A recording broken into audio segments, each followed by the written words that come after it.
Hi guys, Lee here from Trading College. Bitcoin is getting hammered again today. We've got a projected target of 34,396 to start with. But could you have predicted this move down? Let me show you and walk you through here the actual charts, and I'll show you a trade strategy that we use all the time.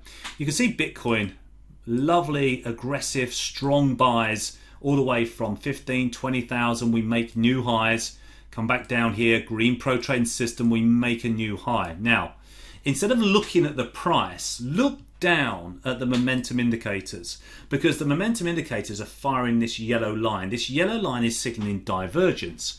And when we get a divergence, we get a pullback. Pullback being a move back down. But the real nail in the coffin was this move here from really the start or the middle of March, as we made a brand new high. Once we made that brand new high here, in fact it was on the 14th of April which we made the high, the main high here. Look down at your chart.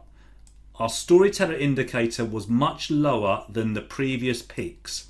So we had here what we like to call a three wave.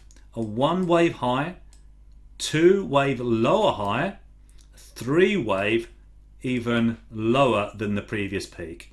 Danger signs, ramp your stop up, bank profits. Now if you wanted to short, you could have shorted on the red PTS. We come down, so this is a wave 5 in a wave sequence. Now we get an A here, this is the B, and there's your red PTS sell signal for a C move down to 34,396, where we're going to bounce from there. Okay, so you can see this whole trend structure is absolutely perfect. If you can find these waves and know where you are in a trend, this is how technical analysis can help you make trading decisions. So an absolute beaut.